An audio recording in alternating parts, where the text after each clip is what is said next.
Chapter 17, in which madness is apparent in more than one of us. The Grail draws all threads together. An attempt at amnesty, Klosterheim's fury, a fresh attack, intervention from the heavens, imitation of Lucifer. Klosterheim had completed his meal in the tap room. His plate was piled high with clean bones. Monsorbier was sure he'd succeed, he said casually. He recruited every creature in Nuremberg which hell had abandoned, every wretched laudanum swallower, every low Picario who resisted Lord Renyard's rule. Enough scum, he thought, to flow over everything and drown you in filth. He looked upon von Bresenvort's contorted corpse. This one lacked character. He was bound to fail. Klosterheim nodded to himself. His body rocked for a few moments. Then he took himself in charge and glanced up at me, still chewing. "Did Monsorbier have a further plan?" I asked. "You must see it's now in your interest to reveal it." Klosterheim sighed. "I am abandoned by all. Even human allies desert me." "'Tis you, sir, who turned traitor when you thought your ambitions were better served elsewhere. You were never a real rival to your master Satan." Libussa bristled with angry contempt. "You've played every side now, and every card you've put on the table has been too low. All you held were pride and foolish dreams when you thought you had aces and queens. Is that not plain to you?" He fully expected to win. I presumed Klosterheim spoke of Monsorbier. He had the whole collection bottled up, he said, and the bottle perfectly positioned. Aesthetical, he said, as well as supernatural, a perfection and symmetry. But as for myself... "The Grail draws all threads together," Libussa spoke under her breath. "I have great power," said Klosterheim dreamily. "Power I've not yet deigned to use. I did my best, like the rest of you, but in doing so I lost my way. My main fear is that I lack a core. My soul's been in and out of this body so many times it might have grown threadbare. I thought it might regenerate if I joined the commonality." "What, Klosterheim? You sought to emulate every man?" I laughed. Klosterheim pursed his lips. "I should not have let von Bresenvort's kill his aunt. It put everything out of kilter." "Your mistake was to slay the Goat Queen, sir. You indulged your hellish bloodlust at the very moment you might have saved yourself. You let the beast overwhelm you. In that sense you emulate Lucifer. He knew what it meant to be both more and less than human." I was grim. By slaughtering the old woman he had lost the sympathy I once felt. "I have the floor," said Klosterheim seriously. "We all have it, sir." Libussa looked towards the cellar, from whence comes a great banging and scraping as the men shored our defences. The Red O'Dowd, dusty and soaked to the knees, came up the stairs and into the tap room. He wiped his face with a cloth, calling to us. "Can we expect him back soon, gentlemen?" "While the Grail's here," Klosterheim offered him a corrupt grin. Perhaps because all initiative was now taken from him, Klosterheim had gone quite mad. He pulled more cold bones towards him. He had gathered them off every table. The Red O'Dowd was impatient. "Well, I cannot give him what's not mine. 'Twas here before I came, that and the fish and the spring. 'Tis an implicit feature of the tavern." "Hey?" mocked Libussa. "Is this in a shrine? A chapel on the site of a Christian miracle?" "I would remind ye, sir," the O'Dowd spoke with dignity, "that you give offence to some of us here who remain good Christians, even though we lack the benefit of priest or church." "God's gone from this world, sir," she said. "That appears to be the case, aye," he agreed. "Yet I was brought up in a certain religion, and see no reason to abandon it, for the virtues remain. And besides, 'twas Christ taught us, not his father." "So you remain a good Catholic, O'Dowd." Klosterheim selected the largest bone. Half-cooked meat hung from it. He nibbled. Well, we all button ourselves into roles, eh? We're both anachronisms, sir. The Red O'Dowd misliked any affiliation suggested by that ex-servant of hell. He glowered at Klosterheim.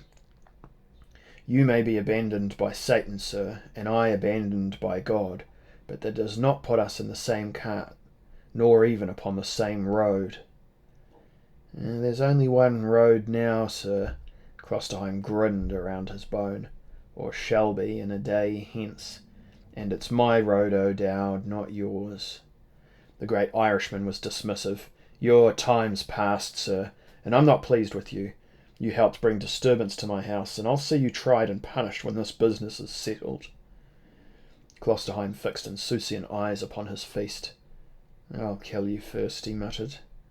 There was another shock against the tavern's front. Lamps and candles danced on every wall. Muskets to positions, yelled the O'Dowd. There came a weird wailing from the street and a brighter light. O'Dowd turned his furious face from the window. They've fired the Chandlers. Musketry still sounded from various positions, and wretched leprous creatures still collapsed one on the other. It was as if every prison, plague hospital and grave in the world had been opened, and its contents disgorged upon us. That they were living men and women, and not undead ghouls, was both a comfort and a dismay. Monsorbier recruited the hopeless, the powerless, the weak. What could he be promising them? The same as Robespierre? A heaven on earth? It made me wonder if, without dreams, mankind would continue at all. What ancient genius invented the myth of the improving future? They rushed mindlessly now upon our walls. They screamed, they giggled, and they wailed. O'Dowd leapt from tap-room to gallery to roof, half mad with horror. His tavern had never been attacked thus. He had thought his wars over. Now he realised peace had been merely a lull. Libussa and I took up muskets and went to the shutters, firing it into the mass. Monsorbier was nowhere in evidence. This attack lacked a sense of strategy and seemed merely a vengeful display of power. Monsorbier had doubtless decided to destroy us if he could not capture what he thought we guarded. Klosterheim within had grown increasingly amused. With every wave, with every shaking of our walls, he laughed as if he had some secret denied to the rest of us. And then of a sudden there was stillness again. Peering out, we saw only the dead and the dying. Ragged, pale creatures, many with ghastly wounds, dragged themselves over the piled corpses of their comrades. Framed against the flaming chandlers, Monsorbier appeared with 3 or 4 of his men. He was obscenely elegant, the dandified sans-culotte. Hand on hip, he paced back and forth, studying our tavern. The Red O'Dowd was grimmer than ever, all his elation gone. He growled, "We're forced to parley now. Soon our shot and powder will be low, and I've lost more men than I ever reckoned reasonable. I'll not die or let any more of my people die in defence of a public ordinary with a declining trade. I'll find another hostelry for my old age." "You have changed your tune mighty quick, sir," said Libussa. "I've always done so, sir, in the face of fact," he replied without shame. "One of us must parley." "I'll go out," volunteered Klosterheim from behind us. "I've naught to lose by it." That's while you'll stay, sir." The Red O'Dowd was savage, sincere in his plan to bring Klosterheim to justice. "Let Herr Foltz go. He's most neutral, I think." Libussa nodded. "Very well, Mr. O'Dowd." I was amused by his mistaken assumption, yet feared, too, for her safety. However, I would not argue, since I had every respect for her cunning, her ability to strike the best bargain with Monsorbier. She would keep her head better than I could, I felt sure. Klosterheim left the table and came up near the door where we stood. "Everyone conspires against me now," he confided. "Yet you forget 'twas my plan from the outset. You're here, all of you, to aid me in the fulfilment of my destiny." He resumed his chewing. "You never had a destiny, sir," said Libussa, "save what you concocted in your soul's poverty. You're self-described as an anachronism, and that's what you are. You've served your turn, sir. You're as worthless as one of that decrepit mob. Lucifer has rejected you, and now mankind rejects you. Have the good taste, sir, to accept a fact. And as she spoke, she seized a white scarf from the O'Dowd's hand and tied it to the spontoon he gave her. I'll make Monsorbier call his mongrels off. You, sir, will keep your place and hold your tongue. Klosterheim's fleshless skull went a shade whiter. His dead eyes revealed a flicker, faint and swift, as when damp coals promise to ignite. You cannot treat me thus, madam, for 'tis I inspired your ambition. My blood inspired me, sir. While you proved useful, I let you think what you wished. She seemed almost as mad as Klosterheim at that moment, ready to reject any debt, moral or otherwise, which, by her own admission, she had owed him. You'll never be the Antichrist, he grimaced. Not now. I renounce you. Her smile was cruel triumph. Can the Baptist renounce the Messiah? You continue to add folly to your pride, Klosterheim. You've betrayed too much, in us and in yourself. Find some other Salome to make, at least, a dramatic ending to your tale. And then she had opened the tavern door and was crying, Truce! We'll parley now, Monsorbier. I watched her move between the mounds of corpses, clambering over near-dead bodies, holding up the scarf like a victor's banner. She could never know defeat, thought I. Monsorbier gave the order to stay his men and hooked his thumbs in his sash, calmly awaiting her. When Klosterheim uttered a strange noise, I turned. He made a kind of choked keening. He was shuddering with impossible emotions. It was almost grief. All conspire, he grunted. He stumbled back. His dark eyes were fully on fire at last. All betray me, everyone I sought to serve. Why? The Red O'Dowd flung back his great head and shouted with laughter. You sought to serve mankind? Faith, 'tis a claim I've often heard, Mr. Klosterheim, but none more ludicrous than yours. Satan's ex-captain rounded on the Irishman. What can you know of it, sir? What? The O'Dowd looked down on that furious skull. Only the little I need to know, sir. I'm a common man. I've listened to them. The Whigs, the Tories, the Jacobites and the Jacobins, the ranting ministers and the Masons and those that call themselves the children of God, and each of them, sir, when they fail in their attempt to gain power, claim to have been betrayed by those they would save. Well, sir, I'll tell you direct, I'd rather be saved by one of those cancerous creatures out there than I'd entrust my fate to your kind. Klosterheim appeared to resume his old composure. His body ceased gradually to shake. His colour returned to its normal grey. He shrugged and went back to the table. He began to eat again, if anything even more voraciously. Our attention was drawn to the street. Above the circle of swaying towers and tenements which rimmed the district, the stars glowed the colour of rust and worn velvet. Meanwhile, Labossa continued to talk to Monsorbier. Both were bargaining. Both were determined. Then, as we watched, they appeared to reach agreement. Labossa nodded. Monsorbier removed his hat and settled it upon his head again. The Duchess of Crete turned, holding high the spontoon, and approached the tavern. Behind her, Monsorbier began to instruct his men, pointing this way and that. She came through the door frowning. His terms are simple. We vacate the inn, taking nothing with us of value. Oh, there's naught of value to take, said the O'Dowd. He means the Grail, I said.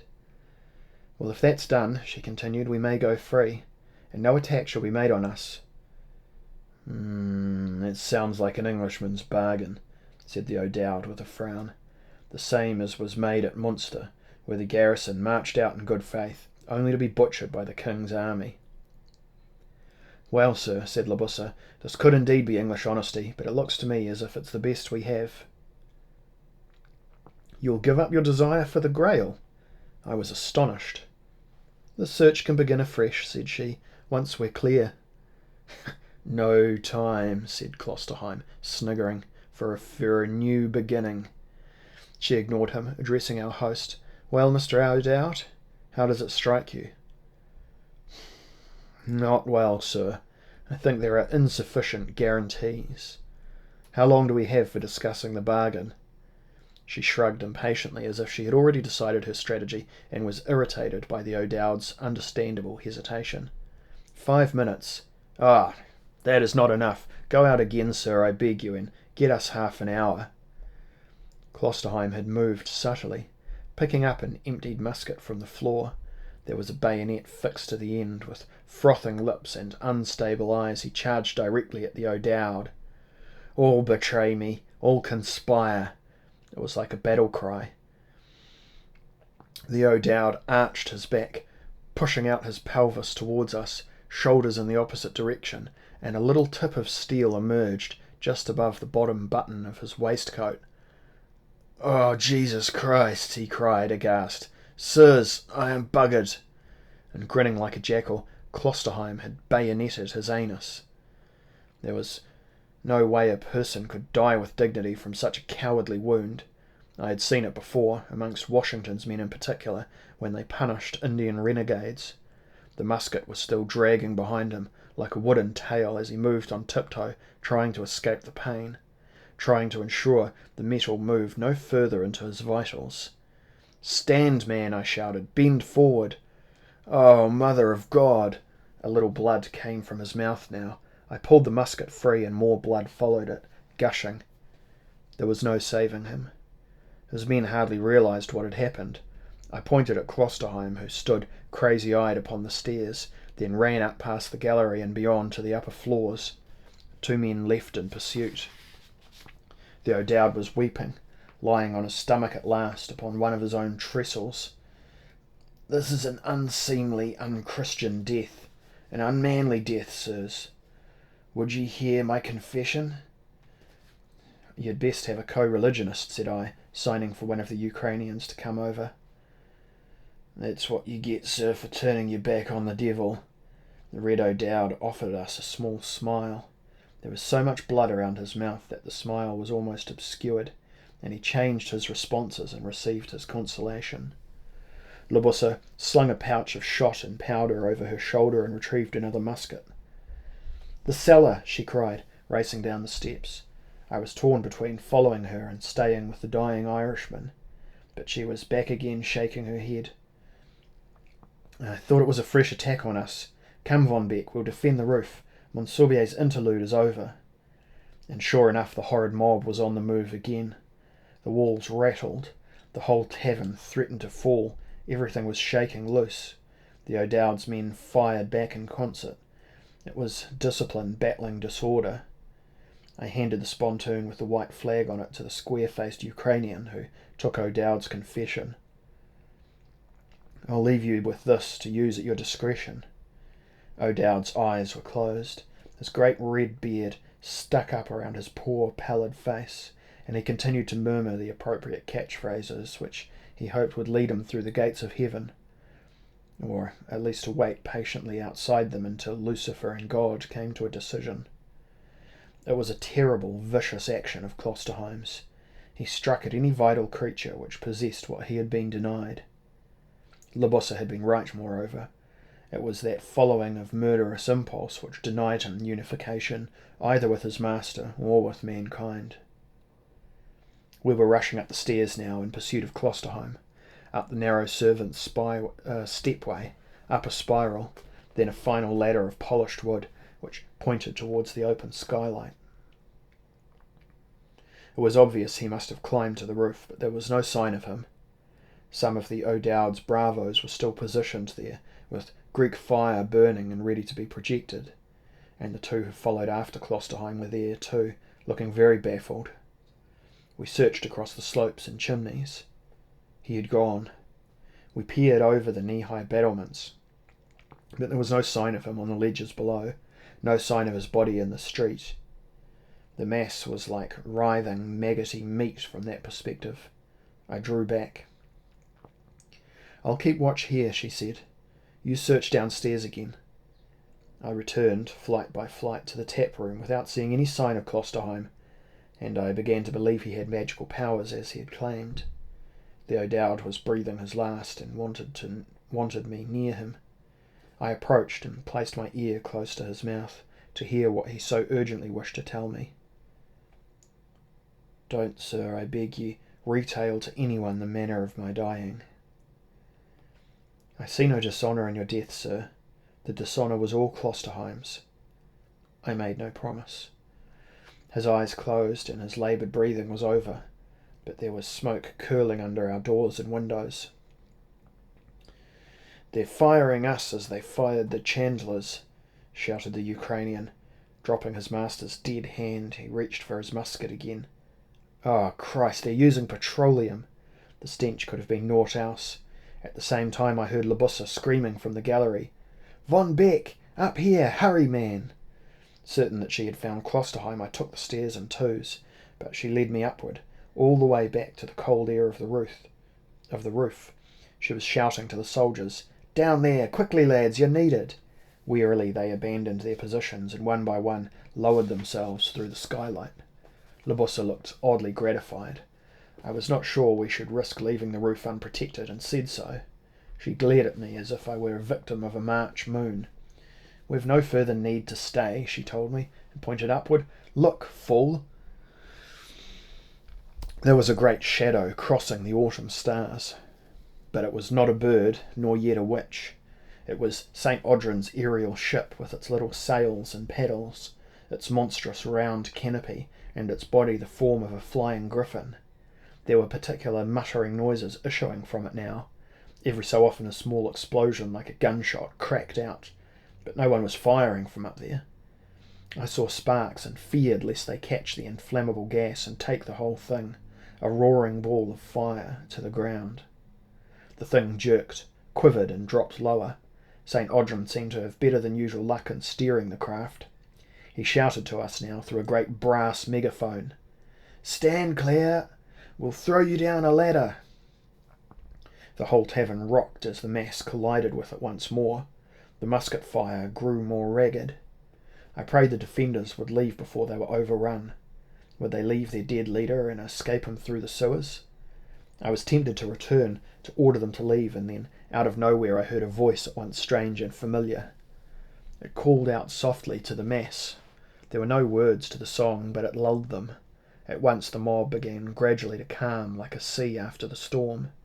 The voice crooned on, gently, that filthy tide, until it had subsided completely.